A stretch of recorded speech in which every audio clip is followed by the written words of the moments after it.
Hey guys, this side Ashwani Rai. Welcome to my YouTube channel Ashwani OSX। Guys, आज हम बात करेंगे उज्जैन महाकालेश्वर के दर्शन कैसे कर सकते हैं आप। हम बात करेंगे ट्रैवल एंड एकोमोडेशन की।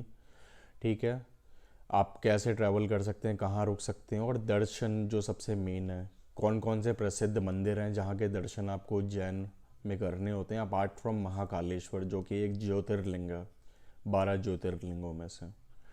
ठीक है, तो सबसे पहले बात करते हैं हम ट्रैवल की। गाइस, ट्रैवल आप 4 तरीके से कर सकते हैं: बस, flight, train and personal vehicle. अगर आप बस से ट्रैवल करना चाहते हैं तो आपके पास दो ऑप्शन है। एक गवर्नमेंट बसेस, जो ISBT होता है, इंटर स्टेट बस टर्मिनल, आप वहाँ से अपनी टिकट ले सकते हैं, या आप ऑनलाइन बुकिंग कर सकते हैं पेटीएम या रेड बस के थ्रू। ठीक है, अब बात करते हैं हम फ्लाइट की। अगर आप फ्लाइट से आना चाहते हैं तो आप clear trip, make my trip and Paytm से बुकिंग कर सकते हैं। अगर आप ट्रेन से आना चाहते हैं तो गाइज आप IRCTC के ऑफिशियल ऐप या वेबसाइट पर जाके अपनी बुकिंग कर सकते हैं। और अगर आप पर्सनल व्हीकल से आना चाहते हैं तो आप इजीली गूगल मैप पे अपनी महाकालेश्वर उज्जैन डेस्टिनेशन में डालिए और आप इजीली आ जाएंगे। डिपेंड करता है आप इंडिया के किस पार्ट से आ रहे हैं, उस हिसाब से आपका टाइम लगेगा and the mode of travel आपका क्या है, बस, ट्रेन, फ्लाइट या पर्सनल व्हीकल, उस हिसाब से टाइम लगेगा। तो ये तो हो गया ट्रैवल का पार्ट। अब बात करते हैं अकोमोडेशन की। गाइस, अकोमोडेशन के लिए आप दो तरीके से बुकिंग कर सकते हैं, online as well as offline. Offline में थोड़ी भाग दौड़ ज़्यादा करनी पड़ेगी, इधर उधर भटकना पड़ सकता है। रूम की अवेलेबिलिटी ईजिली नहीं मिलती अगर आप मंगलवार या शनिवार, ट्यूसडे एंड सैटरडे को स्पेशली आप उज्जैन पहुंच रहे हैं। तो मैं सजेस्ट करूंगा, अगर आप ऑनलाइन बुकिंग करना चाहते हैं तो आप कर सकते हैं। ओयो वहाँ पे अवेलेबल नहीं है। ठीक है, तो आप booking.com एक ऐप है, या उनकी वेबसाइट पे जाके अपनी बुकिंग कर सकते हैं। 1300 से लेके 5500 तक आपकी बुकिंग हो जाएगी फॉर वन पर्सन।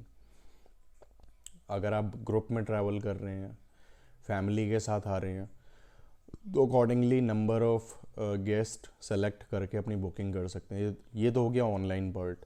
ऑफलाइन में जैसा कि मैंने कहा, ऐसा नहीं है कि आपको रूम नहीं मिल पाएंगे, रूम मिल जाएंगे।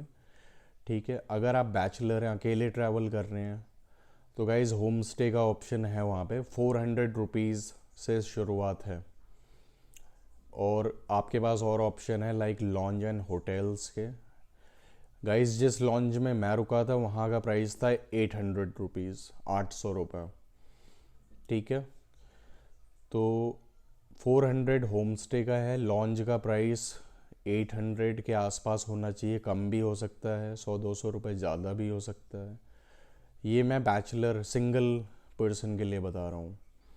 अगर आप ग्रुप में हैं तो आप अकॉर्डिंगली प्लान कर सकते हैं।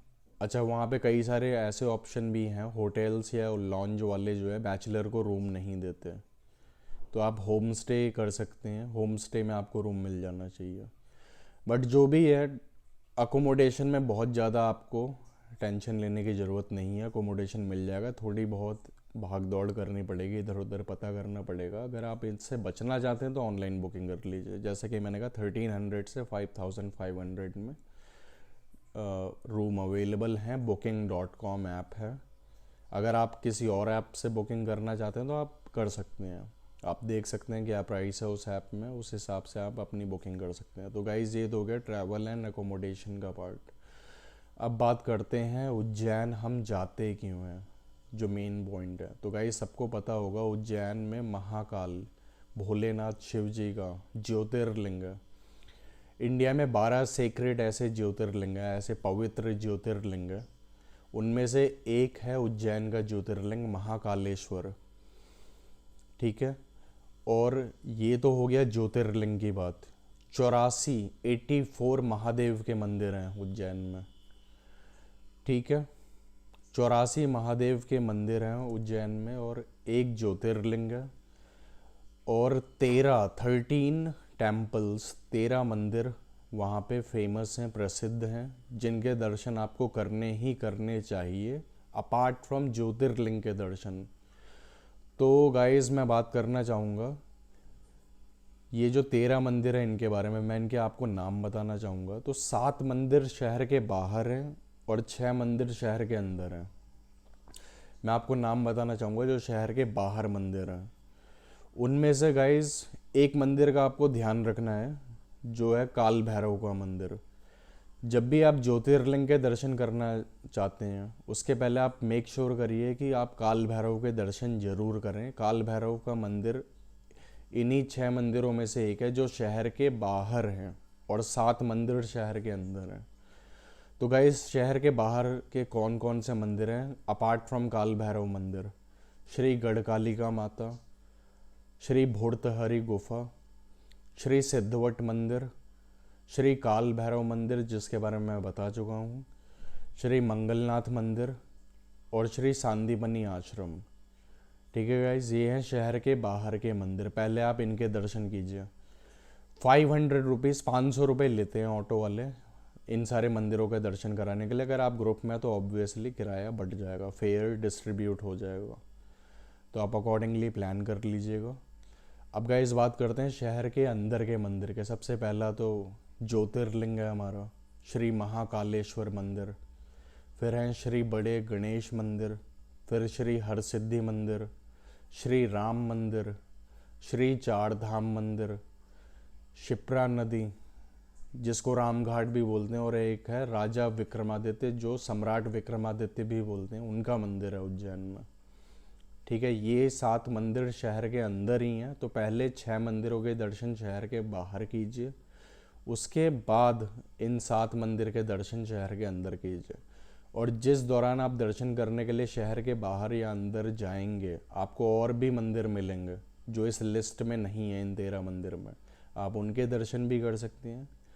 ठीक है, ज़्यादा से ज़्यादा दर्शन करने की कोशिश कीजिए। और गाइस, मैं आपको एक चीज़ सजेस्ट करूँगा, ये जो ज्योतिर्लिंग होता है, ये क्या होता है, ये बहुत ही सेक्रेट, बहुत पवित्र जगह होती है। यहाँ पे पॉजिटिव एनर्जी का फ्लो, पॉजिटिव एनर्जी की वाइब्रेशन बहुत हाई होती है, बहुत इंटेंसिटी इसकी हाई होती है। तो इस जगह पे आप सिर्फ दर्शन मत कीजिए, कोशिश कीजिए ध्यान लगाने की। ठीक है, ध्यान लगाना बहुत इजी है। जिसने अभी तक ध्यान नहीं लगाया है, जिसको ध्यान लगाना नहीं आता है, मैं उनको एक टेक्निक बताता हूँ।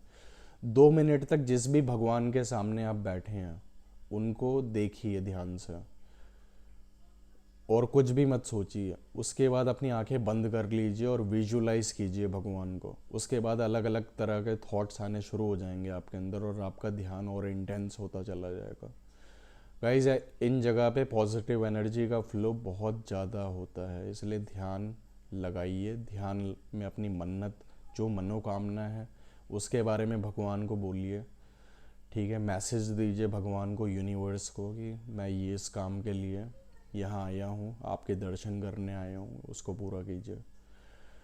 ठीक है गाइज, अब बात करते हैं श्री महाकालेश्वर मंदिर के दर्शन में कितना टाइम लगता है, जो ज्योतिर्लिंग है वहाँ पे कितना टाइम लग जाता है। तो गाइज, पहले तो 2 तरह की लाइनें हैं वहाँ पे, एक है वीआईपी लाइन, एक है जनरल लाइन। अगर आप वीआईपी लाइन में दर्शन करना चाहते हैं तो आपको 250 रुपये, 250 रुपीज़ देना पड़ेगा, और आपके दर्शन जल्दी हो जाएंगे as compare to general line. अब मैं आपको बताता हूँ, मंगलवार या शनिवार, ट्यूसडे एंड सैटरडे को क्या सिचुएशन होती है दर्शन की। तो गाइज़, मंगलवार के दिन जो है भीड़ पहले से कहीं ज़्यादा होती है, एंड सोमवार को भी, मंडे को, क्योंकि महादेव का दिन है वो।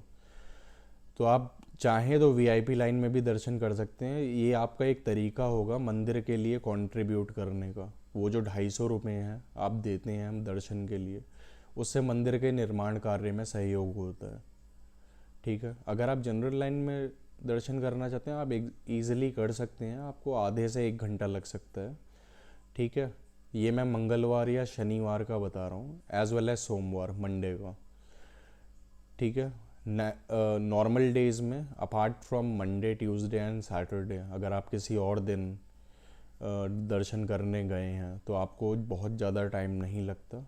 हाफ एन आवर सफिशिएंट है जनरल लाइन वालों के लिए, और 10 से 15 मिनट वीआईपी लाइन वालों के लिए, दर्शन ईजिली हो जाते हैं।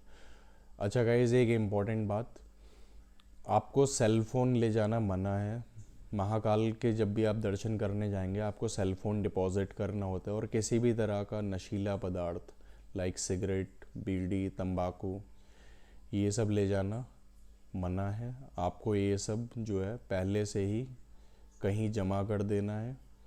जूते चप्पल तो ऑब्वियसली आपको सबमिट करने ही है, ठीक है। वहाँ पे काउंटर है जूते चप्पल का, बड़ा सा बैनर लगा है कि यहाँ पे जूते चप्पल जमा होते हैं, आप वहाँ पे जूते चप्पल जमा कर दीजिए। उसके बाद दर्शन कीजिए, दर्शन की लाइन में लगिए और ज़्यादा से ज़्यादा बार दर्शन करने की कोशिश कीजिएगा। इस 3 बार आरती होती है महाकाल की। सबसे पहली होती है भस्म आरती सुबह के 4:30 बजे। फिर होती है संध्या आरती जिसका टाइम 6:50 से 7 बजे शाम के आसपास होता है। और तीसरी आरती होती है शयन आरती जिसका टाइम है 10:30 बजे। अगेन गाइस, इन ये जो आरतियों का टाइम है ये सीज़न के हिसाब से वेरी करता है। ये कई बार हो सकता है कि आधा 1 घंटा ऊपर नीचे हो सकता है। ठंडियों में अलग टाइम होगा, गर्मियों में अलग टाइम होगा। तो टाइम एग्जैक्टली अगर आपको जानना है तो बेस्ट होगा कि वहाँ पे किसी सिक्योरिटी पर्सनल, किसी सिक्योरिटी गार्ड, किसी पुजारी, किसी प्रसाद देने वाले से पूछ सकते हैं और पता कर सकते हैं कि आजकल दर्शन का क्या टाइम चल रहा है। भस्म आरती गाइस बहुत पॉपुलर है जो सुबह के 4:30 बजे होती है। भस्म आरती में क्या होता है कि आपको बुकिंग करानी पड़ती है काउंटर पे जाके। पहले सुबह 8 बजे काउंटर खुलता है, वहाँ पे जाके आपको बुकिंग करानी पड़ती है। तो आपको अगले दिन का स्लॉट मिलेगा भस्म आरती के लिए। और बाकी जो आरतियाँ हैं संध्या आरती और शयन आरती जो 7 बजे और 10:30 बजे होती हैं, इसके लिए कोई बुकिंग नहीं करनी होती है। आपको चुपचाप लाइन में लगना होता है, चाहे वो VIP लाइन है या जनरल लाइन है, ठीक है गाइस। तो मुझे लगता है मैंने सारे एस्पेक्ट्स कवर कर लिए हैं। ज़्यादा से ज़्यादा मंदिरों के दर्शन कीजिए, ध्यान लगाइए, ठीक है। ज्योतिर्लिंग के दर्शन 2, 3, 4 बार जितनी बार कर सकते हैं दर्शन कीजिए और उसके बाद उसी मंदिर के परिसर में बैठ के ध्यान लगाइए, ठीक है। मैं तो यही सजेस्ट करूँगा आपको। तो मुझे लगता है कि सारा एस्पेक्ट कवर हो चुका है, हम इस वीडियो को अब रैप कर सकते हैं। अगर कोई और आपकी क्वेरी है या कोई ऐसा पॉइंट है जो इस वीडियो में कवर नहीं हुआ है तो प्लीज़ कमेंट करिए, कमेंट करके पूछिए मेरे से, मैं उसका जवाब देने की कोशिश करूँगा, ठीक है गाइस। तो मिलते हैं फिर कमेंट सेक्शन में या फिर अगली वीडियो में। Thank you so much for watching. This side Ashwani Rai signing of.